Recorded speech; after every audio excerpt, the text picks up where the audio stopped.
भारतीय रेल के rolling stock में आईसीएफ में सबसे पहले 1965 में भारत में स्वनिर्मित कोच आईसीएफ का निर्माण हुआ।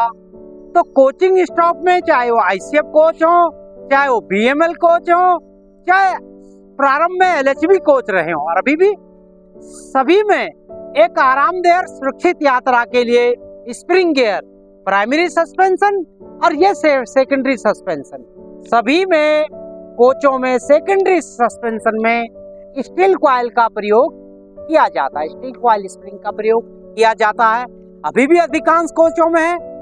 तो इस यात्रा में जो स्टील कॉइल स्प्रिंग की क्या है, एक सुपर डेंस क्रॉस लोड, बहुत ज्यादा जब लोड आ जाए तो ये इसका क्लियरेंस न्यूनतम हो जाता है, आरामदेह यात्रा का जो राइडिंग इंडेक्स है वो बढ़ जाता है, साथ में ये टूट भी जाती हैं। तो सुरक्षित, संरक्षित और आरामदेह यात्रा की संभावना थोड़ा कम हो जाती है। तो इस यात्रा को अधिक सुरक्षित करने के लिए और समय को, स्प्रिंग हमारा फेल भी हो जाए तो अति आवश्यक स्थिति में कुछ समय, कुछ दूरी, कुछ निश्चित गति से वो चल सके, इसलिए हमने इधर एयर स्प्रिंग की तरफ जो सेकेंडरी सस्पेंशन में आईसीएफ, एलएचबी, वंदे भारत में सेकेंडरी सस्पेंशन में एयर सस्पेंशन का, एयर स्प्रिंग का प्रयोग किया। भारतीय रेल में स्टील स्प्रिंग की इन कमियों को जो आईसीएफ में मेज, ईएमयू, आईसीएफ कोच या एलएचबी के सेकेंडरी सस्पेंशन में स्टील कॉइल स्प्रिंग का बार बार टूटना, लोड पर फेल होना, सीबीसी हाइट का कम होना, धीरे धीरे हमने इन कमियों को ईएमयू में, मेन लाइन ईएमयू में आप देख रहे हैं, सेकेंडरी सस्पेंशन में इस एयर स्प्रिंग को, ये जो एयर स्प्रिंग देख रहे हैं ना, एयर स्प्रिंग को रिप्लेस करके, स्विच ऑन करके इन कमियों को पूरा किया। अब घटते बढ़ते लोड पर सीबीसी हाइट, इसके फेलर होने की मात्रा न्यूनतम, अतः सुरक्षा और परिचालन दोनों के लिए ही फायदेमंद है। आइए अब हम इसके पार्ट्स का भौतिक रूप से सत्यापित करें। आए अब देखिए कि भारतीय रेलवे में, जैसे मैंने बताया था ना, सबसे पहले ईएमयू, एमईएमयू में ही 1997-98 से एयर सस्पेंशन का प्रयोग किया गया। एयर सस्पेंशन चारों प्रकार का, मैंने बताया था ना, 4 कैपेसिटी है, 120, 140, 160 और 180 किलो न्यूटन इसकी टेयर वेट के अनुसार होता है, लेकिन अरेंजमेंट सबका एक समान होगा।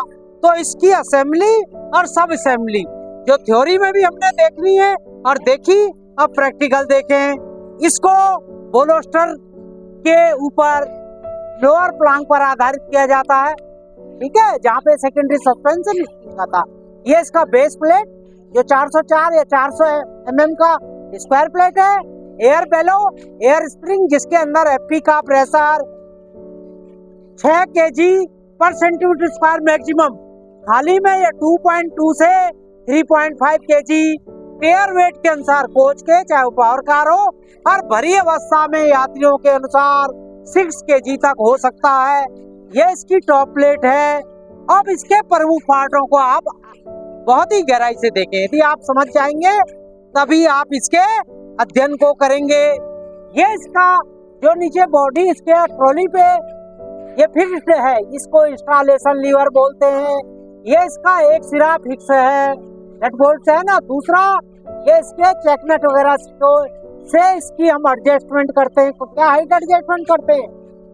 आईसीएफ में 255 प्लस 0-4 mm और एलएचबी कोच में इसके माध्यम से इस हाइट को, ये इसकी हाइट को 294 प्लस 0-5 mm इस इंस्टॉलेशन लीवर के माध्यम से हम एडजस्ट करते हैं। ये इसका बहुत महत्वपूर्ण है। इसके बाद है ये हॉरिजॉन्टल लीवर। ये हॉरिजॉन्टल लीवर लेवलिंग वाल और इंस्टॉलेशन लीवर को जोड़ने वाली संरचना है, और यही वो जादुई कड़ी है, लेवलिंग वाल और हॉरिजॉन्टल लीवर। हॉरिजॉन्टल लीवर यात्रियों को लोड के भांपते हुए ये इस पर, ये तो स्थिर है, इस पर बोलोस्टर पर जैसे ही लोड आएगा बोलोस्टर नीचे दबेगा, ये पूरा लेवलिंग वाल कार हॉरिजॉन्टल लीवर का ये सिरा नीचे जाएगा, ये इस पर फिक्स उस पे कारण ये इसका ऊपर चला जाएगा। जैसे ही ये ऊपर जाएगा लेवलिंग वाल इस एयर स्प्रिंग में, इसके माध्यम से, इस डोम से जो 150 लीटर का एमआर है उसके माध्यम से यह प्रेशर इसमें भेजता है। जैसे ही लोड कम हो जाएगा, डेस्टिनेशन आ जाएगा, यात्री उतर जाएंगे, ये फिर ऊपर उठेगा, इसके ऊपर उठते ही ये नीचे जाएगा, फिर ये इसकी अतिरिक्त हवा को इस लेवलिंग वाल के माध्यम से वायुमंडल में निकाल देता है। ये सिंपल सा सिस्टम है जिसके कारण सीबीसी हाइट, कोच की फ्लोर हाइट हमेशा मेंटेन रहती है, जो हमारे स्टील कॉइल स्प्रिंग में सबसे बड़ा दोस्त था। ठीक है, और इस सारे सिस्टम को सुरक्षित चलने के लिए, फॉरेन पार्टिकल ब्लास्ट से बचाने के लिए हमने प्रोटेक्शन प्लेट लगा दी। ये सारा सिस्टम है कि ये ट्रबल फ्री चले कोई फॉरेन पार्टिकल से। तो मुझे उम्मीद है आप इसको समझ गए हैं। इसके साथ ही एक सॉफ्ट ऑब्जर्वर दे रखा है जो पहले आई शिप में। अब आप आइए एमआर को देखिए। अब आप एयर स्प्रिंग को जो फीड पाइप का प्रेशर है वो किस प्रकार आ रहा है देख रहे हैं आप। ये एफपी के ब्रांच साइड से, ये एनआरवी आइसोलेटिंग कॉक द्वारा ये 150 लीटर का जो एमआर टैंक है, इससे फिर सप्लाई एफपी से आकर दोनों ट्रॉलियों को चली जाती है। और इसमें जो आइसोलेटिंग कॉक है जो मैंने आपको अभी थ्योरी क्लास में पढ़ाया था, दोनों ट्रॉलियों को आइसोलेशन करने के लिए प्रयुक्त होते हैं। तो 150 लीटर का एमआर टैंक ये इसकी महत्वपूर्ण कड़ी है जो चारों एयर स्प्रिंग को प्रेशर भेजता है, एफपी से जुड़ा है और इसके ब्रांच पाइप के माध्यम से ये दोनों ट्रॉलियों को प्रेशर को भेजने का कार्य करता है। अब हम भारतीय रेल के कोचिंग स्टॉक में प्रयुक्त होने वाले सेकेंडरी सस्पेंशन में, जो कि इससे पूर्व स्टील कॉइल की हुआ करती थी, अब हम उसे एयर सस्पेंशन में, एयर स्प्रिंग में कन्वर्ट कर रहे हैं। इसके क्या लाभ, इसके मूल उद्देश्य क्या क्या हैं और इसमें आने वाली विभिन्न समस्याओं का अध्ययन हम कैमटेक मैनुअल, जो कैमटेक ने इस संदर्भ में 2010-2011 में जो गाइडलाइन लिखी थी, इसके अनुसार हम इसका अध्ययन करेंगे। तो परिचय, सबसे पहले कोई चीज हम जान रहे हैं, आधारभूत हमें उसका पता होना चाहिए। तो एयर स्प्रिंग क्या है? एक सेकेंडरी सस्पेंशन में लगाया जाने वाला सिस्टम है जो मैंने पहले बताया, जिसमें हवा का उपयोग जो फीड पाइप, जो हमारे पास लोको से जो एमआर के द्वारा फीड पाइप 6 kg का जो प्रेशर आता है, उसका प्रयोग हम कुशनिंग प्रभाव, मतलब जिस प्रकार हम सोते समय तकिया रखते हैं या सोफा गद्दे, थोड़ा जब हम विराम करते हैं तो वो कठोर ना होकर थोड़ा कुशनिंग गद्दीदार होते हैं, जिससे शरीर आराम महसूस करता है। तो इसी प्रकार एयर स्प्रिंग भारतीय कोच में इसका मुख्य उद्देश्य सुरक्षा, पहले सबसे सुरक्षा, आरामदेह सेवा और सुचारू संचालन। इसका ऑपरेटिंग भी एक नियमित समय के अंदर हम कर पाए, इसमें एक बहुत महत्वपूर्ण योगदान देता है। समय कैसे होगा मैं आपको बताऊं। तो इसका सबसे पहले प्रयोग क्यों किया गया, ये देखिए चित्र के माध्यम से आप देखेंगे।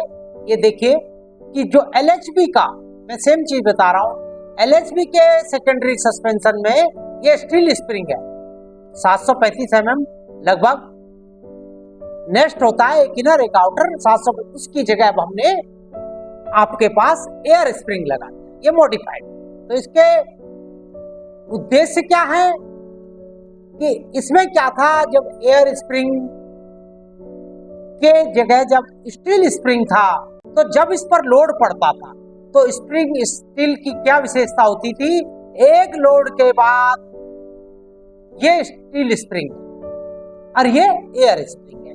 तो स्टील स्प्रिंग पर टेयर लोड में इसकी कॉइल के बीच इतना इंटरवल, इतना क्लियरेंस, इतना अंतराल होता था। जैसे ही फुल लोड हुआ, फुल लोड कैसे हुआ, ये आप इसका ये तीर देखेंगे, थोड़ा पतला है, बड़ा है, इंडिकेशन है। फुल लोड होते ही, सवारियों के आते ही या बहुत ज्यादा सवारियों के बाद इसके स्प्रिंग का क्लियरेंस खत्म हुआ और एक रॉड की तरह होगी। फिर क्या होगा, यात्रा खटखट भी होगी, आवाज भी होगी और एक लिमिट के बाद ये टूट जाएगा, यात्रा असुरक्षित हो जाएगी, आरामदेह भी नहीं होगी, खटखट होगा और आपको कोच रास्ते में डिटैच कहीं ना कहीं टीएक्सआर स्टेशन पर कटाना पड़ेगा। तो ठीक है, आजकल एक स्प्रिंग टूटने में सेकेंडरी स्प्रिंग सस्पेंशन यदि एक ही टूटा हुआ है पूरे रैक में, तो आप कुछ लिमिटेशन स्पीड के साथ आगे बढ़ सकते हैं।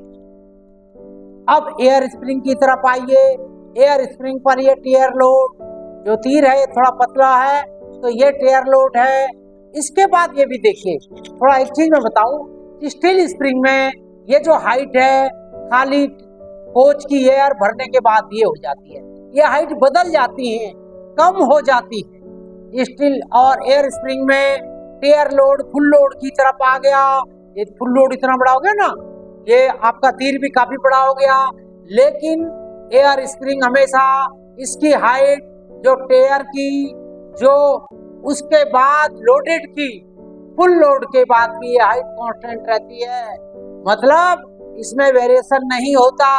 यात्रा उसी गद्दीदार, ये जो रबर है गद्दी की तरह कुशनिंग देते रहते हैं, तो आपकी सुरक्षा भी रही, टूटा नहीं भाई रास्ते में, आरामदेह भी रही और इसको कहीं आपको कटवाना भी नहीं पड़ा। घंटों का आपको कोच को कटाने का या बहुत कम स्पीड करने का आपको बहुत ज्यादा इसमें ये चीजें आपको नहीं सोचनी पड़ी। तो अब आप समझ गए होंगे कि इसका क्यों हमने स्टील स्प्रिंग की जगह एयर स्प्रिंग है। ये होता क्या है, ये एक रेनफोर्स रबर की थैलियां होती है, रबर बैलून, वो बैलून जिसके अंदर हवा हो, तो रबर का बना हुआ गुब्बारा बैलून रेनफोर्स रबर है। सबसे बड़ी बात है कि विभिन्न लोड पर, जैसे बताया था ना, ये हमेशा इनकी सीबीसी हाइट, बफर हाइट की अपनी हाइट कांस्टेंट रहती है।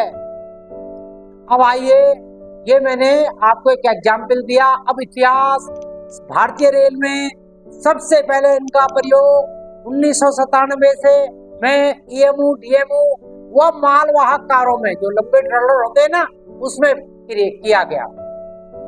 ईएमयू डीएमयू में क्यों किया गया कि इसमें टेयर लोड और maximum load, super dense crush load का एक ही दिन में आप देखते होंगे। प्रातःकाल ड्यूटी टाइमिंग या ड्यूटी से लौटने के टाइम उपनगर में जो ईएमयू ट्रेनें होती हैं, वो अपने कैरिंग कैपेसिटी का 3 से 4 गुना तक अपना पैसेंजर ले जाती है और दोपहर में कम से कम रात 10 बजे के बाद लगभग खाली सी चलती। तो यही चीजें एयर स्प्रिंग में ये बेनिफिटेड है, मैं सीबीसी हाइट को भी ज्यादा चेक नहीं करना पड़ता। अब ये कितने प्रकार की होती हैं, तो भारतीय रेलवे में 4 प्रकार के एयर स्प्रिंग का प्रयोग किया जाता है बोगी के वेट के अनुसार। जैसे एलएचबी कोच में 120 किलो न्यूटन, क्योंकि एलएचबी कोच का वजन थोड़ा कम होता है, ठीक है, कैरिंग कैपेसिटी भी निश्चित है। मेनलैंड राजधानी का 140 किलो न्यूटन, इसमें आईसीएफ है, और 150 किलो न्यूटन ट्रेलर कोच के लिए। ईएमयू में 2 तरह के कोच है, मोटर कोच जिसमें मोटर हैंग रहती है उसके अंडर फ्रेम में, अल्टरनेटर रहते हैं, तो इसमें 180 किलो न्यूटन का, और जो ट्रेलर कोच है थोड़ा हल्का है, इसमें 150 किलो न्यूटन का एयर स्प्रिंग प्रयोग किया। 4 प्रकार की होती है, आपने समझ लिया। अब 1 किलो न्यूटन फोर्स कितने के बराबर होता है, 101.97 केजी। तो आप इसको 101.97 केजी से मल्टीप्लाई करेंगे तो आपको एक स्प्रिंग की इसकी कैपेसिटी, इसकी कैरिंग कैपेसिटी, इसकी सामर्थ्य, इसका पता लग जाएगा कितने फोर्स के लिए फिट है। अब इस प्रकार के ये एक चित्र के माध्यम से बताने का 150 किलो ईएमओ, 180 ईएमओ डीएमओ और 120 मैंने बताया था एलएचबी, और ये मेन लाइन आईसीएफ के जो बारीक होते हैं। अब आप इन चारों, चाहे स्प्रिंग 4 प्रकार के जरूर दिखाए गए, इन चारों का कंस्ट्रक्शन पैरामीटर का मतलब आप समझ रहे हो कि इनके बनावट का डिजाइन, केमिकल कंपोजिशन, इनकी मोटी मोटी जो फिटिंग है, सब असेंबलियों बिल्कुल एक जैसी होती है। साइज में 19-20 का फर्क हो सकता है, लेकिन ये सब आधारभूत एक होती है। जैसे डीवी होते हैं ना, कई प्रकार के होते हैं डीवी, कई ओईएम है, तो इस प्रकार इसके भी कई ओईएम है, अवध है, ताल है, कई स्प्रिंग है, लेकिन इसका मेन कंपोनेंट बताने के लिए अब एक स्प्रिंग का क्रॉस सेक्शन लेकर आपको समझाने का प्रयास करेंगे। तो ये मैंने बताया था, ये है रबर बेलो, इसके अंदर रहती है एयर फीड पाइप की, जो खाली अवस्था में 2.2 kg पर सेंटीमीटर स्क्वायर से 3.5, और मैक्सिमम जो भी प्रेशर फीड पाइप का होगा, जो बहुत ज्यादा यात्री होंगे तो बढ़ता बढ़ता 5.6 kg तक हो जाता है। ये इसके ओरिंग है, जो इसके अपर पोस्टर में जाकर फिट होंगे, ये ओरिंग है, जो डोम है इसका, उसके अंदर जाके ये फिट होंगे। ये स्पाइक गार्ड, ये इसका टॉप प्लेट, एक होती है बॉटम। बॉटम प्लेट कहाँ है? ये जो ट्रॉली फ्रेम का जो नीचे का हिस्सा है, ये बॉटम बेस प्लेट, जिसको बॉटम प्लेट मैंने कहा, तो टॉप ये बॉटम, तो बॉटम प्लेट का टेक्निकल नाम है बेस प्लेट, और ये एक इमरजेंसी स्प्रिंग है, इसकी सबसे महत्वपूर्ण तो खैर ये भी है, लेकिन सुरक्षा के लिए मैंने कहा था ना, एक सुरक्षित यात्रा, तो ये वो इमरजेंसी स्प्रिंग है जो रबर और स्टील का बना होता है। जब कभी फेलियर होगा तो इसी पे लोड आएगा, इसको हम आगे पढ़ेंगे। मेन कंपोनेंट जैसे मैंने बताया, एक पर कोच में 4 एयर स्प्रिंग 4 पॉइंट सस्पेंशन है। ये कौन सा सस्पेंशन है? 4 पॉइंट। 2 पर ट्रॉली 2 एयर स्प्रिंग पर कोच 4, लेवलिंग वाल 4, ट्यूबलेस चेक वाल पर ट्रॉली के लिए 1, 2 टोटल कोच के लिए 60 लीटर का auxiliary reservoir, bogie suspension isolating cock 2, ये दोनों बोगियों को अलग अलग करते हैं। नॉन रिटर्न वाल, ये अपना एलएचबी, ईएमओ या आईसीएफ के अनुसार थोड़ा अलग होता है। Coach suspension isolating cock 3। तो एक फिर डायग्राम मैंने बताया, ये ईएमओ का, आप ईएमओ के उसमें थोड़ा मैंने आपको क्लियर करने के लिए बताया, जो आपने बात कही थी कि क्या क्या होता है। तो ये एयर स्प्रिंग है, इसके साथ इसका इंस्टॉलेशन लीवर है, ये भी इसकी सब असेंबली है। जैसे मैंने टीवी का आपको बताया था एक उदाहरण में कि सीआर वगैरह, तो इसके सब असेंबली, इसके बिना इसका काम नहीं होगा। तो इसकी मुख्य सब असेंबली है इंस्टॉलेशन लीवर, जो इसके साथ बॉटम पर जुड़ा हुआ है। दूसरा इसका एक हॉरिजॉन्टल लीवर, इसके ऊपर नीचे होने से एयर स्प्रिंग में लेवलिंग वाल, ये इसका लेवलिंग वाल है।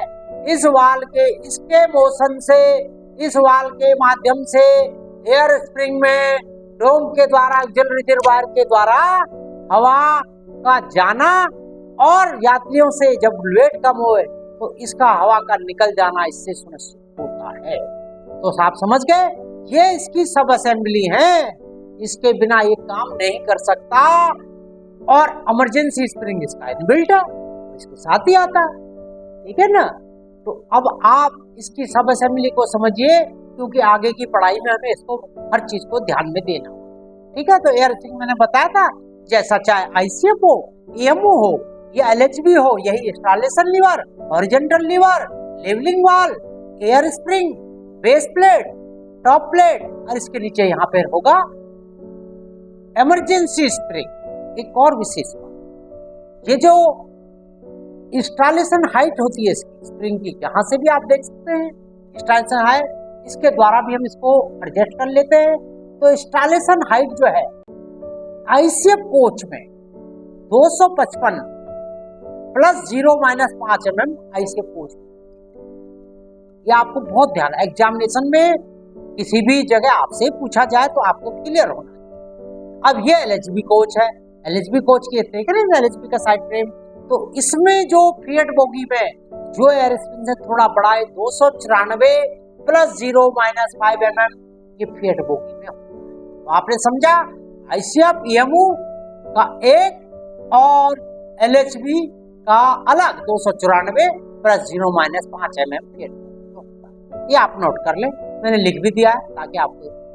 अब आपने ये जाना कि इसका उद्देश्य क्या रहा, इसके पार्ट्स कौन से हैं, ये कितने प्रकार के होते हैं। अब जानिए कोई चीज हमने अपनाई तो उसका लाभ क्या है।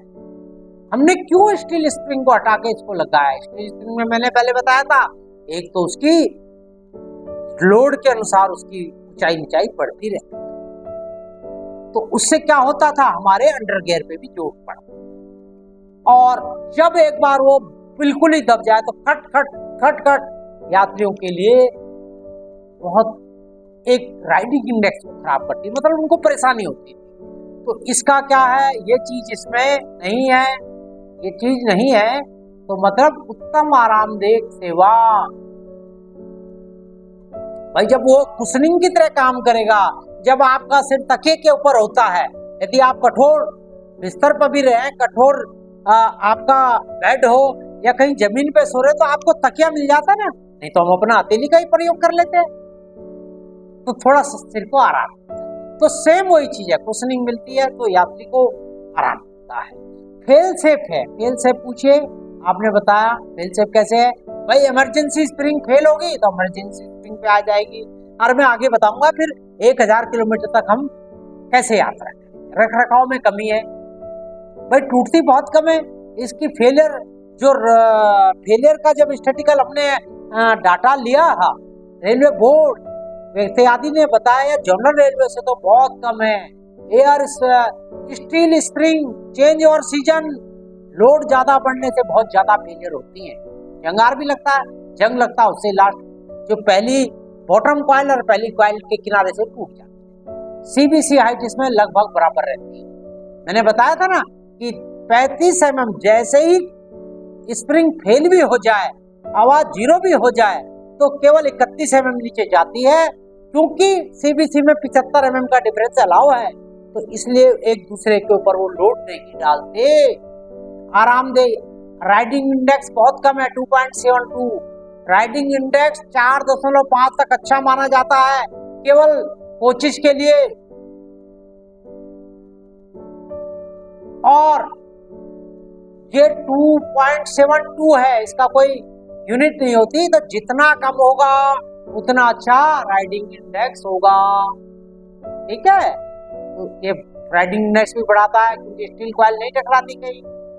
और दूसरी बात, सुपर डेंस क्रश लोड, ये जो EMU में आप देखेंगे सुपर डेंस क्रश लोड क्या होता है, मैं आगे और बताऊंगा कि बैठने की क्षमता से भी कई गुना सवारी आ जाए तो इसकी CBC हाइट पे इसके उस पर कोई असर नहीं पड़ता, ये अपनी हाइट को मेंटेन करे। कहीं फेल हो जाए तो मैंने पहले कहा था सुरक्षित हो, फेल हो जाए तो इसको ट्रॉली आइसोलेट करने के बाद आप 60 किलोमीटर की स्पीड से 1000 चाहिए, विश्वसनीयता है, रख रखाव कम है, और सबसे बड़ी बात उच्च ड्यूरेबिलिटी कितनी है कि रेलवे बोर्ड ने OEM से लिखित में ले रखा है, अरे फेल होते भी कम है कि लगाने के 60 महीने 5 साल और दिए जाने के 6 वर्ष तक। यदि कोई इसमें समस्या आती है तो OEM को फ्री ऑफ कॉस्ट रेलवे की साइट पर आके उसे बदलना होगा। तो जब इसकी ड्यूरेबिलिटी अच्छी तभी ऐसा है। सुपर डेंस क्रश लोड क्या होता है कि जितनी सीटिंग कैपेसिटी हो और स्टैंडिंग जितना एरिया है, जितने मीटर है, यदि 1 मीटर में 16 आदमी खड़े हो जाएं, मतलब 10 मीटर खाली है, 160 आदमी भी खड़े हो जाए, सीटिंग कैपेसिटी तो है ही, इन सब को मिलाकर कहते हैं सुपर डेंस लोड। सामान्य अवस्था में स्टैंडिंग 1 मीटर में 4 आदमी खड़े होने चाहिए, 4 या 6 भी बोलते हैं, लेकिन जब 1 मीटर में 16 खड़े होंगे तो जो EMU में होती है समस्या सबे ड्यूटी टाइम में या ड्यूटी टाइम में शाम को आने में, वो आपको सुपर डेंस, मुझे उम्मीद है सुपर डेंस क्रश लोड अब आप समझ गए। इससे क्या प्रभाव पड़ता है कि देखिए, जैसे ही सामान्य अवस्था में प्लेटफॉर्म से इसका अंडर फ्रेम इतना ऊपर है, सुपर डेंस क्रश लोड आते ही, ओवरलोड होते ही कुछ ना कुछ तो ये झुकेगा। बोलोस्टर पर, सेकेंडरी सस्पेंशन पर ये लोड देके बिल्कुल प्लेटफॉर्म से टच होने की संभावना होगी, मतलब ये बहुत नीचे चले जाएगा, तो ये इसका प्रभाव है। और बस्टिंग स्ट्रेंथ, एयर स्प्रिंग की मैं एक और आपको इसकी स्ट्रेंथ के बारे में मैंने बताया था ना, ये रेनफोर्स्ड रबर है कि इसको पानी के वाटर चैम्बर में रखकर 30 केजी पर सेंटीमीटर की स्क्वायर की हवा, मैं 30 केजी का आपको दिखाऊं कितना बड़ा होगा। आपका जो 5 केजी बीपी का प्रेशर आप हाथ से पकड़ सकते हो, एयर हाउस को नहीं पकड़ सकते, तो 30 केजी पर सेंटीमीटर का प्रेशर 5 मिनट तक इसके अंदर गुजारा जाता है। हर टेस्टिंग में जब ये बनते हैं ओईएम को राइट्स के या आरडीएसए के थ्रू से पास कराना पड़ता है, ऐसा नहीं वो खुद ही बताए, तो वहां हमारे इंस्पेक्टर जाके इसको चेक करते हैं, क्योंकि 6 केजी से ज्यादा हवा तो जानी नहीं, इससे 5 गुना ज्यादा प्रेशर पर इसके जो भी फिजिकली या वाटर बबल्स जैसा भी उठेंगे हम उसको पता कर लेंगे, ठीक है। तो अब इसके बाद एक इमरजेंसी स्प्रिंग के बारे में बताना चाह रहा था कि आपातकालीन स्प्रिंग क्या है, कि ये इसका ही एक इंटीग्रल पार्ट है। ये देखिए ना रबर हाउस के अंदर इंटीग्रल, इसमें क्या होता है, एक तो लोड को सहन करता है, ठीक है ना, और जब ये फेल हो जाए या जीरो हो जाए तो इमरजेंसी जो स्प्रिंग है, rubber plus steel spring, emergency spring किसका पार्ट है, रबर और स्टील के स्प्रिंग का एक कॉम्बिनेशन है। तो इस प्रकार ये भी इसकी सब असेंबली का मुख्य, ये सब असेंबली नहीं, इसका इंटीग्रल पार्ट।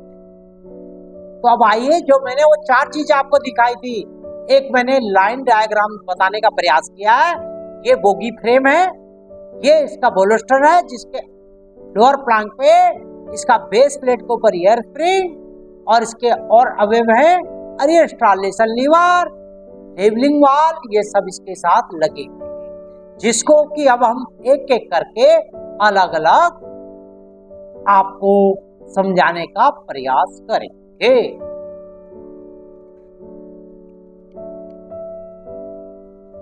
अब आपने ऊपर भौतिक रूप से फिजिकली देखा था ना कोच में कि किस प्रकार एयर स्प्रिंग का बोलोस्टर और बोगी फ्रेम के बीच में, जो बॉटम बोलोस्टर और बोगी के फ्रेम के बीच में इसका इंस्टॉलेशन क्या है, देखा था ना, उसका इंस्टॉलेशन लीवर, उसका हॉरिजॉन्टल लीवर, उसके साथ लेवलिंग वाल, एक रेखा चित्र यह है, इसका क्रॉस सेक्शन है, लेवलिंग वाल किस प्रकार रहते हैं, और वो चारों प्रकार के स्प्रिंग, चाहे वो किसी भी प्रकार के स्ट्रोक में है, वो एक सामान्य रूप से व्यवस्थित है। अभी मैं एक और चीज अध्याय के बीच में आपको क्लैरिफाई कर दूं, ये रेलवे मंत्रालय का एक लेटर है जिसके अनुसार LS5, ये LHB के जो जनरल सेकंड क्लास होते हैं, या AC3 टायर जो हैं LHB के, इसमें हाई कैपेसिटी एयर स्प्रिंग जिसका 160 किलो न्यूटन, मैंने बताया था ना 180, 160, 140 और 120, तो इसमें LHB में 120, 160 दोनों प्रकार के एयर स्प्रिंग प्रयोग होते हैं। इसका ट्रांसपोर्टेशन कोड क्या है, 160 किलो न्यूटन LS5 में LS5A अलग जोड़ दिया है, और 160 किलो न्यूटन की high capacity air spring drawing number ये है 3 टायर के लिए और LS के लिए, और उसके साथ एक नोमेनक्लेचर A अलग से जोड़ दिया है high capacity air spring.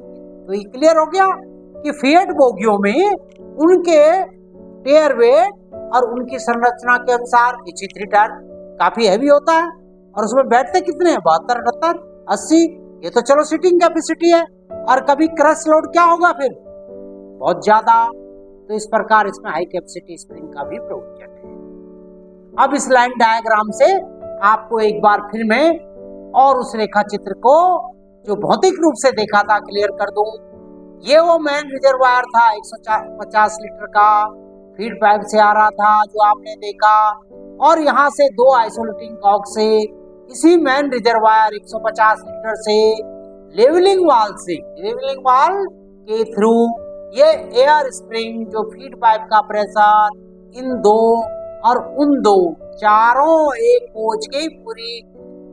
Coach के एयर स्प्रिंग की पूरी संरचना इस प्रकार है। 4 एयर स्प्रिंग, 4 लेवलिंग वाल, 2 ड्यूप्लेक्स चेक वाल, मेन रिजर्वायर, एक फीड पाइप से इसकी सप्लाई और इसका आइसोलेशन कॉक। ठीक है, तो एआर जो टैंक है मैंने पहले बार बार बताया है, आईसीएफ वगैरह में एमयूएन में 40-60 लीटर के अलग थे, लेकिन अब एलएचबी में तो जो एयर स्प्रिंग जिस डोम पे रहता है, बोगी बोलेस्टर का अपर का जो डोम होता है, उसी में एआर टैंक 60 लीटर या 40 लीटर जैसा है, उसी में बिल्ट माना जाता है। तो मुझे उम्मीद है कि इस लेवलिंग, इस डायग्राम से, इस रेखा चित्र से, लाइन डायग्राम से आप पूरा एयर स्प्रिंग का जितना भी असेंबलीज और सब असेंबली इसको आप समझिए। अब आप आइए और आगे चलें। ये बेस प्लेट है जो मैंने दिखाया था, 404 एलएचबी में, 400 आईसीएफ में, वर्गाकार base plate rubber spring. Base plate के साइज भी मैं आपको बताने का प्रयास कर रहा हूं। ये एलएचबी फिएट बोगी में ये डायमेंशन है और आईसीएफ में ये डायमेंशन है, थोड़ा सा फर्क है। इससे ये भी क्लियर हो गया कि ये इंटरचेंजेबल नहीं है। ठीक है, ये इंटरचेंजेबल नहीं हो सकते पूरा स्प्रिंग एकदम। कैसे हो जाएगा? ये 250 इसका और ये 344, कितना फर्क है? ये 522 mm का, ये M20 mm के काउंटर संक बोल्ट है और ये 22 mm के, तो ये इंटरचेंजेबल नहीं है। लेवलिंग वाल की स्थिति एक बार आप जो फिजिकली मैंने बताया था और गहराई से समझिए। लेवलिंग वाल, ये वाल है, इसमें लेवलिंग वाल क्या करता है? एक्चुअल हाइट को हमेशा रिक्वायर्ड हाइट में रखता है। जो मैंने आपको फिजिकली वहां दिखा दिया था, ये है वो लेवलिंग वाल। 4 होते हैं ना हर स्प्रिंग पे, तो ये जो रिक्वायर्ड हाइट है, चाहे एक्चुअल हाइट कोई, जैसे ही जैसे में वॉशिंग लाइन में कोच हमारे प्लेस हैं, जैसे ही सब आदमियों की संख्या बढ़ी, लोड बढ़ा, तो एयर रिजर्वायर कहां से आएगा? ये 150 MR से, और जो 40 और 60 के रिजर्वायर है, ये डोम में जो रिजर्वायर है, वहां ये हवा लेवलिंग वाल भेजना प्रारंभ करेगा। और जैसे जब डेस्टिनेशन यात्रा खत्म हो जाएगी, यात्री उतर जाएंगे, तो ठीक है, जो रिक्वायर्ड हाइट हमेशा हमें मेंटेन करनी है, तो एक्चुअल हाइट ये उठ जाएगा, बोलेस्टर उठेगा ना, जैसे ही एयर स्प्रिंग पे लोड, जैसे ही ये उठेगा, लेवलिंग वाल फिर इसकी हवा को बाहर निकाल देगा, लेवलिंग वाल से हवा बाहर हो जाएगी और ये पुनः यही रिक्वायर्ड हाइट तीनों जगह हमें बराबर मिल जाएगी। इसलिए कहा था कि इसमें बदलते लोड के साथ सीबीसी हाइट, अन्य हाइट, फ्लोर हाइट नहीं बढ़ती। ये इंस्टॉलेशन लीवर इस प्रकार ये लगा होता, मैंने दिखा दिया था। नीचे बोलेस्टर के बॉटम में ट्रॉली फ्रेम पर वेल्डेड होता है, ऊपर ये सिरा, इसके साथ लेवलिंग वाल के साथ हॉरिजॉन्टल लीवर ये है, और यही ऊपर नीचे मोशन करता है। जैसे ही ये नीचे आता है तो ये उठेगा, ये ऊपर जाएगा तो नीचे जाएगा, हवा का आदान प्रदान। अब इसमें एक बहुत महत्वपूर्ण समीक्षा, ड्यूप्लेक्स वाल। ड्यूप्लेक्स चेक वाल क्या है? लाइन डायग्राम में आपने देखा था, ड्यूप्लेक्स चेक वाल कहाँ है? ये दोनों एयर स्प्रिंग को जोड़ता है। लेवलिंग वाल अलग अलग फीड करते हैं, ये दोनों एयर स्प्रिंग के मध्य स्थित होता है। करता क्या ड्यूप्लेक्स चेक वाल? जैसे ही लेवलिंग वाल के माध्यम से हवा लोड होने पर एयर स्प्रिंग में जाती है, किसी कारणवश किसी एक एयर स्प्रिंग में, एक ही ट्रॉली के एयर स्प्रिंग में 1.5 kg से ज्यादा का अंतर हो जाए, तो ये लेवलिंग वाल फौरन बीच में आकर एक कनेक्शन आपस में कर देता है और वो फिर धीमे धीमे बहुत जल्दी कुछ ही क्षणों में प्रेशर, ये एयर प्रेशर है, बराबर होने लगता है। ये ऐसे समझिए जैसे आपने दो पानी की टंकी सीधी सीधी जोड़ दी, तो जिसमें हाई होगा वो लो की तरफ भागेगा और धीमे धीमे वो दोनों का प्रेशर बराबर है। तो ड्यूप्लेक्स का वाल एक रेफरी की तरह है कि जैसे ही 1.5 kg से नीचे होगा ये दोनों एयर स्प्रिंग का प्रेशर इंटरकनेक्ट कर कर इसको बराबर कर देगा। ऑक्सिलरी रिजर्वायर मैंने बताया था कि कुछ उसमें आईसीएफ ईएमयू में ये 20 और 40 लीटर के लगे होते हैं, ठीक है। और एलएचपी वाले कोचेज में ये डोम के अंदर इनबिल्ट होता है। और मेन मुख्य जलाशय ये रिजर्वायर, जलाशय मतलब जो एकत्रित करता हो जो जल को, तो ये एयर रिजर्वायर है। तो ये इसका मेन रिजर्वायर है। तो इसको 150 लीटर का ये पूरे एक कोच में एक भरा होता है। ये मैंने आपको बताया था। इमरजेंसी स्प्रिंग जो इसका वर्टिकल लोड का 50%, और जब ये डिफ्लेट हो जाए, ये पिचक जाए, किसी कारणवश हम इसको आइसोलेट कर दें, हवा निकाल दें, तो जब वर्टिकल लोड है ये इमरजेंसी रबर स्प्रिंग जो कि स्टील और रबर की बनी होती है इस पर आ जाता है और हम अपनी यात्रा को 60 किलोमीटर प्रति घंटे की स्पीड से 1000 किलोमीटर तक ले जा सकते हैं, ठीक है। इसके बाद इन्वायरमेंटल कंडीशन, ये हमने किस प्रकार बनाया किस प्रकार है। इसको बनाने में हमने बहुत ज्यादा से ज्यादा प्रतिकूल, जैसे ट्रेनिंग में, सेना में या हमारे रेलवे में ट्रेनिंग को कठिन से कठिन काम शुरू में दिए जाते हैं, इस प्रकार तैयार किया जाता है कि वो विपरीत परिस्थितियों में आराम से अपने कार्य कर्तव्य का निर्वहन करें। तो इसी को भी एयर स्प्रिंग को हमने किस प्रकार तैयार किया है कि 60 डिग्री सेंटीग्रेड पर कोई फेलियर ना हो। एटमॉस्फेयर जब धूप का टेम्परेचर, ठीक है ना, तो 50 से ऊपर बहुत कम होता है, मई-जून में भी 50 के आसपास मैक्सिमम होता है। और सेट में 0 से 45 हो, मतलब बाहर माइनस भी हो जाए तो सेट के अंदर तो थोड़ी गर्मी रहेगी, और बाहर 60 भी हो जाए तो अंदर 45 रहेगा। ह्यूमिडिटी 100% हो, 24 घंटे में लगातार धुआंधार बारिश भी हो जाए 200 मिलीमीटर तक, जो कि बहुत कम होती है, ठीक है ना। जब इतनी बारिश हो जाए तो बाढ़ आ जाती शहर में, तो हम तब भी इसको आराम से प्रयोग करें। और रेलवे में हमारे कोच के रखरखाव में हम इंटरनल आउटर क्लीनिंग करते हैं, वॉशिंग करते हैं, तो उसमें एसिड भी होता है, हल्का एसिडिक होता है, ठीक है ना। साबुन एसिडिक नेचर तो होते हैं, पेंट हो, कपास हो, एसिड हो, लुब्रिकेंट्स हो या पेंट से भी ये बिल्कुल भी इस पे कोई ज्यादा प्रभाव नहीं पड़ता। कार्य सिद्धांत आप समझ रहे हैं कि बदलते भार के साथ कुशनिंग वेलो, मैंने बताया था ना, जिस तरह हम तकिए या गुदगुदे या गद्देदार बिस्तर पर आराम से बॉडी हमारी क्या करती है, ऊपर नीचे कुशन करती है, हमें आराम मिलता है, बॉडी को आराम मिलता है, ठीक है ना। फर्श पे थोड़े ना कुशन होता है। यदि आप कठोर उस पे रहे तो वो लचीलापन नहीं मिल पाता। तकिए में जिस प्रकार हमारा सिर बड़े आराम से रहता है, इस प्रकार ये हवा के बदले एयर स्प्रिंग में हवा भरकर हमें कुशनिंग देता है। और होता क्या है कि बदलते भार के साथ एयर स्प्रिंग में लेवलिंग वाल, फिर दोबारा वही बात आ गई कि लेवलिंग वाल या तो लोड बढ़ने पर हवा को एयर स्प्रिंग में प्रवाहित करेगा, ये इस चित्र से समझिए आप, ये राइडिंग हाइट है, ठीक है। तो इसमें लेवलिंग वाल एयर सप्लाई को, जब देखिए जैसे ही लोड बढ़ेगा, इंक्रीज लोड, ये सस्पेंशन वैल्यू, ये तो लैप है ना, हवा आ रही है न जा रही है। अब जैसे ही लोड बढ़ा, मैंने बताया था यहां से तीसरी बार में आपको, ठीक है, तो ये हवा यहां से जाकर इसको एयर स्प्रिंग के प्रेशर को बढ़ाएगी। जो लोड बढ़ गया है, इंक्रीज लोड नॉर्मल हो जाएगा, ये हाइट पुनः ये हाइट। अब यदि लोड डिक्रीज होगा तो देखिए ये लेवलिंग वाल से हवा एयर आउट हो जाएगी। ये एटमॉस्फेयर में जैसे डीवी आपके ब्रेक सिलेंडर की हवा ब्रेक रिलीज करते हुए एटमॉस्फेयर में देखा सेम यही और स्पष्ट समझ।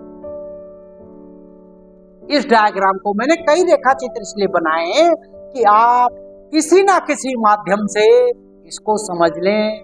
अब एक एनिमेशन टाइप का भी है, यात्री इस पे आए, इस टाइम ये खाली है, खाली मतलब वॉशिंग लाइन में से प्लेटफॉर्म पे आपका लोड चार्ज हो गया है, पीपीपी दोनों चार्ज, ठीक है।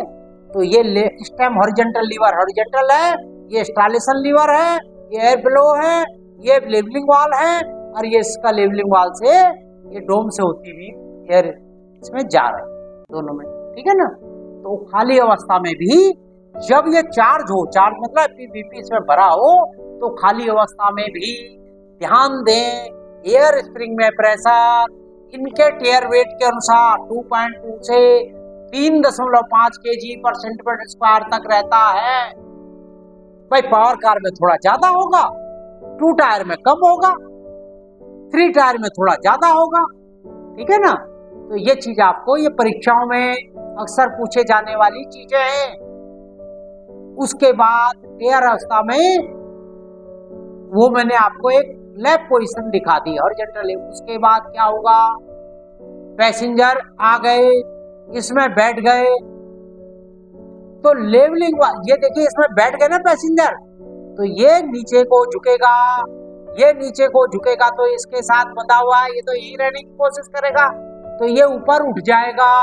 ये पोजीशन देख रहे हैं, जैसे ही हॉरिजॉन्टल लीवर ऊपर उठेगा तो हवा, ये हवा होती हुई इसमें चली गई। भाई ये एमआर से प्रेशर आ रहा है ना 150 लीटर से, इसके बीच ये आदमियों के आते ही पैसेंजर के आते ही उठ गया और पूरी हवा इसमें चली गई। उसके बाद क्या हुआ, धीमे धीमे ये तब तक आएगा कि जब तक स्प्रिंग पुनः ये अपनी ऊंचाई के बराबर ना आ जाए और ये सीधा ना हो जाए।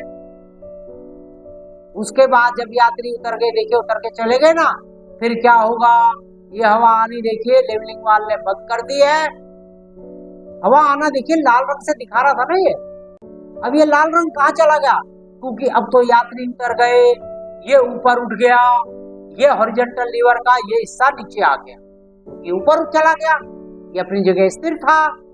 तो क्या होगा, तो वो जो लाल वाली हवा आने का संकेत बंद हो गया। अब हवा ये देखिए लेवलिंग वाल के थ्रू निकल गई। एटमॉस्फेयर में कब तक निकलेगी, कि जब तक ये हाइट फिर पुनः अपने बराबर ना आ जाए। और एक डायग्राम, ये डायग्राम है इसका, इससे भी हमने वर्किंग प्रिंसिपल को समझाने का प्रयास किया है, ठीक है ना। हमेशा एक्चुअल हाइट और रिक्वायर्ड हाइट, तो रिक्वायर्ड हाइट हमेशा हमें एक निश्चित लेवल पर, जैसे बताया ना ICP 255 प्लस 0 माइनस 5 mm और LHB में 294 प्लस 0 माइनस 5 mm होनी चाहिए। अब इस दूसरा महत्वपूर्ण बात, ये सब सिस्टम तो वर्किंग के हैं।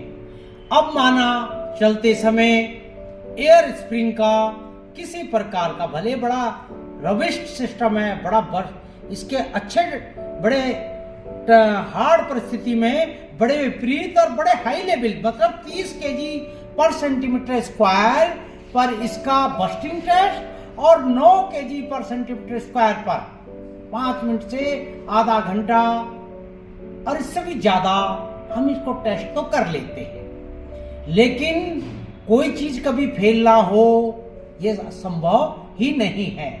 तो इसी मद्देनजर जब एयर स्प्रिंग कभी फेल हो जाए, तो फेल होगी तो क्या होगा, वो हमने बताया था ना, इमरजेंसी स्प्रिंग पे सारा वेट आ जाएगा।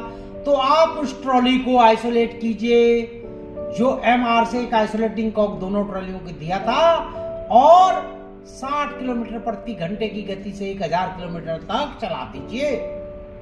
इससे कुछ नहीं होगा, 31 mm की ऊंचाई में अंतर आ जाएगा एयर स्प्रिंग के बीच में।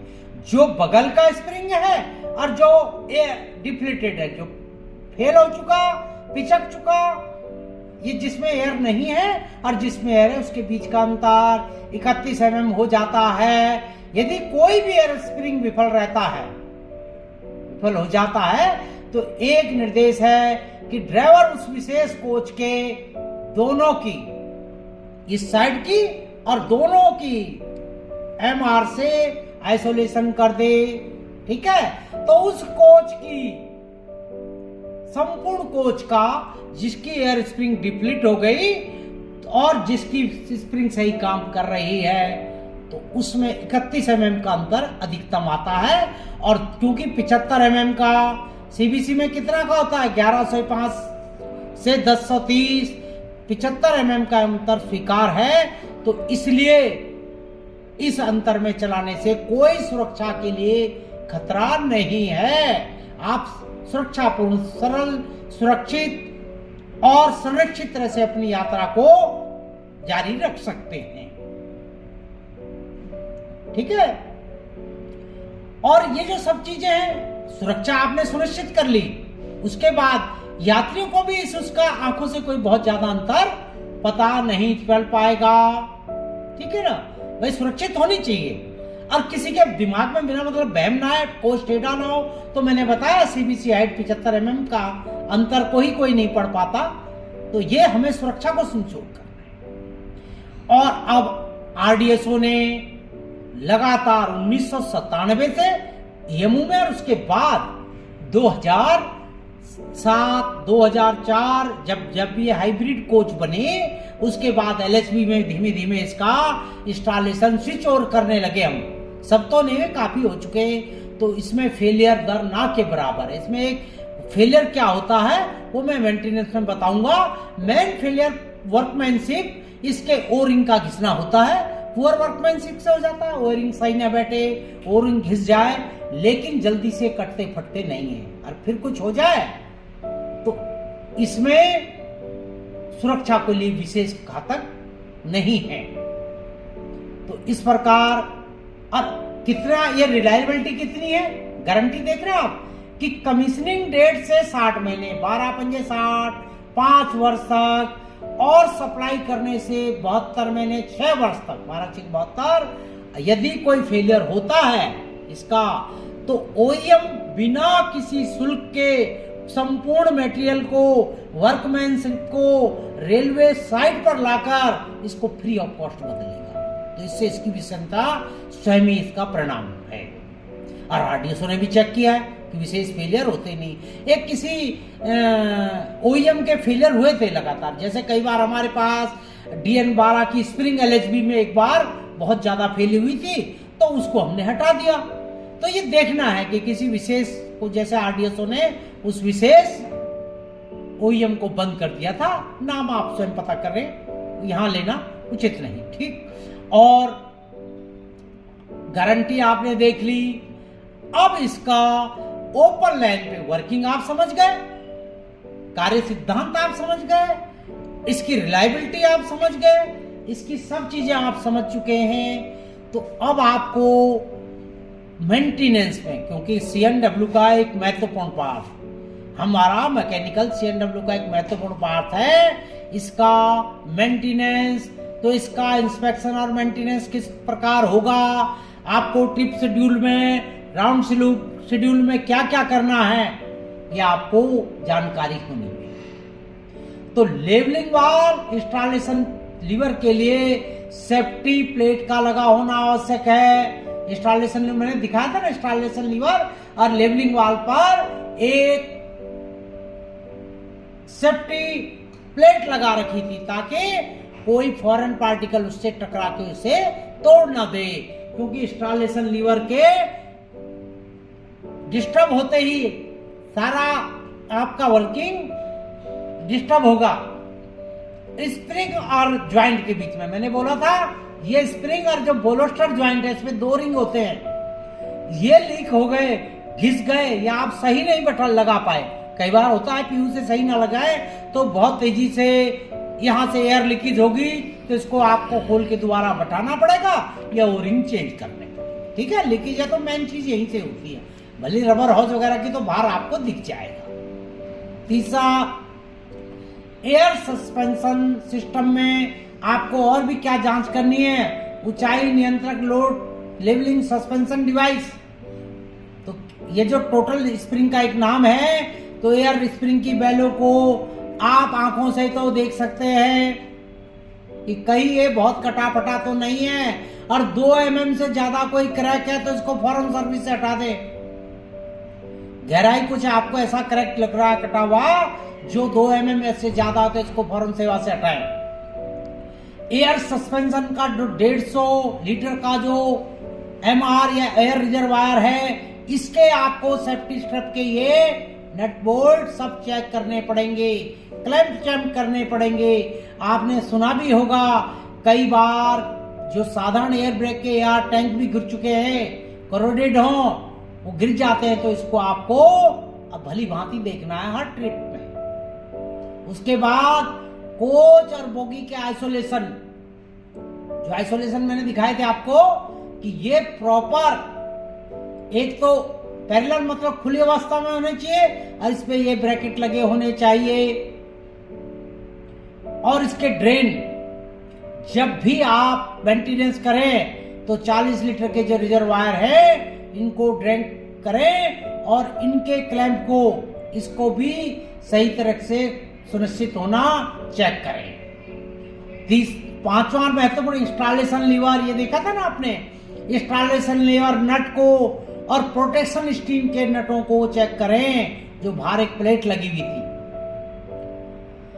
जब कभी आपको कहीं डाउट हो तो जब आपको खुली गाड़ी मिल जाए, कोई शिकायत मिले, तो आपको इसको भरी अवस्था में अंडर टेयर इसकी हाइट को LHB में 294 और ICF में 255 किस सीमा के अंदर है इस टॉलरेंस में होनी चाहिए। तो ये सब चीजें आपने मेंटेनेंस में हर बार चेक करनी है। इसके पश्चात फेल सेफ, ये फेल सेफ भी है।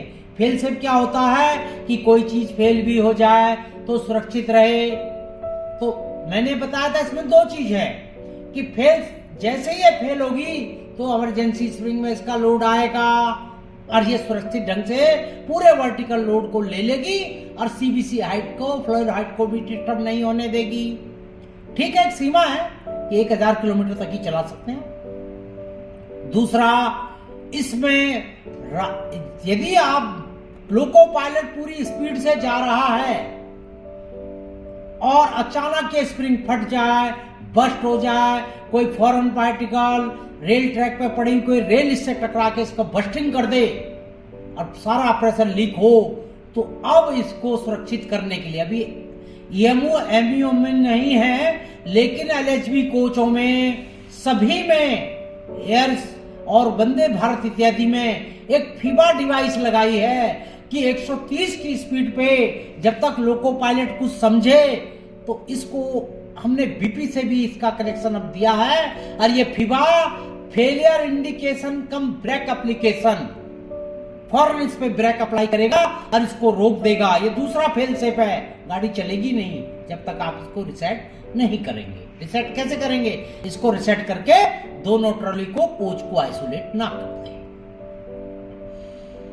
तो ये आपका फेल सेफ है। दूसरा, ट्रबल शूटिंग एंड ऑपरेटिंग। ये ट्रबल शूटिंग और ऑपरेटिंग किसके लिए है? गाड़ी के ड्राइवर के लिए और स्कॉटिंग स्टाफ जो हमारा CNW चलता है। गाड़ी के ड्राइवर का कर्तव्य है लोको पायलट का कि MR कभी भी 7 kg से नीचे का प्रेशर ना बनाए। 7 kg उससे ऊपर सा MR भले वो 8.5 से 10 बनाता है, लेकिन किसी कारण कंप्रेसर सही काम ना करे तो उसको सुनिश्चित करना है। ठीक है ना। और किसी कोच या बोगी के एयर का भारी लीकेज होने की दिशा में गाड़ी के ड्राइवर को क्या करना है कि हॉरिजॉन्टल लीवर की अवस्था, यदि ये बहुत ज्यादा ऊपर नीचे है, बहुत ज्यादा एयर को डिस्चार्ज कर रहा है या इसकी स्थिति ऊपर नीचे है, सही नहीं है, तो इसको चेक करे और उसको तब तक ले जाए कि इसको हॉरिजॉन्टल लीवर को, इस इंस्टॉलेशन को इसको बांध दे। यदि ये है, पहले तो कोशिश करें सिस्टम आ जाए, नहीं है टूट जाए, कुछ हो जाए तो इसको बांध भी सकते हैं ताकि और आइसोलेट करके आगे हम ले जा सकते हैं। कई बार टूट जाता है ना, देखा गया, तो इसको बांध दे सकते हैं। इसको प्रॉपर यदि आप कर सके तो अच्छी बात है, तो CNW स्टाफ करेगा।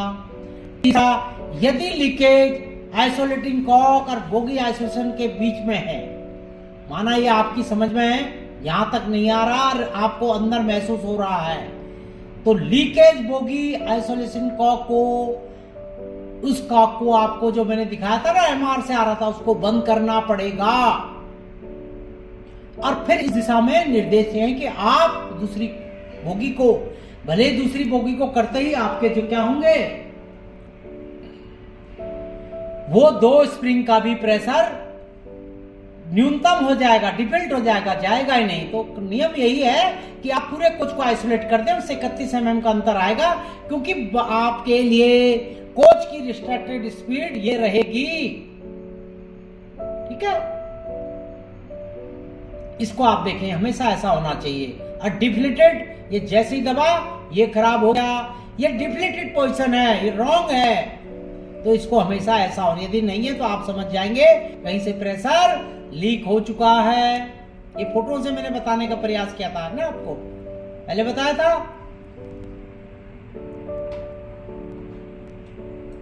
और इस प्रकार आप इन चित्रों से समझ जाएंगे कि हमें करना क्या है। बोगी आइसोलेशन एक आपको इसके विषय में भी बोगी आइसोलेशन ये है, 1 और 2 पार्ट लिस्ट में मैंने बता दिया है। ये इस बोगी का, ये इस बोगी का। जब भी ये पैरेलल होगा, जब भी आपको जरूरत होगी, आप इसको घुमा के 90 डिग्री कर देंगे। ठीक है ना, ये इस बोगी के लिए, वो उस बोगी के, जैसे भी आपको स्थिति होगी। ठीक है ना, और उसके बाद रिसेट करेंगे। बोगी आइसोलेशन के लिए ये कॉक आपको दे रखी है।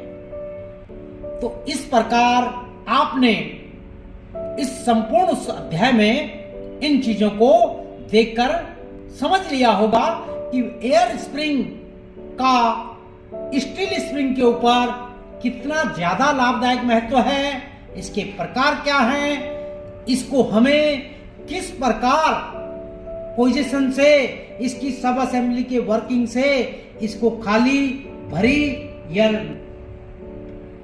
आइसोलेशन अवस्था में, डिफ्लेट अवस्था में किस प्रकार इसको कार्यान्वित करना है। और मुझे उम्मीद है कि इस अध्याय के माध्यम से मैं एयर स्प्रिंग के विषय में कोचिंग स्टॉक में आने वाले मेंटेनेंस में आपकी जरूर कुछ ना कुछ मदद होगी। ये सारा पाठ्यक्रम रेलवे बोर्ड, कैमटेक और आरडीएसओ के अनुसार तैयार किया गया है, उनके दिशा निर्देशों के अनुसार। ठीक है ना, तो आप इसको अपने दैनिक कार्य में, दैनिक मेंटेनेंस कार्य में लाभदायक प्रयोग करें। धन्यवाद।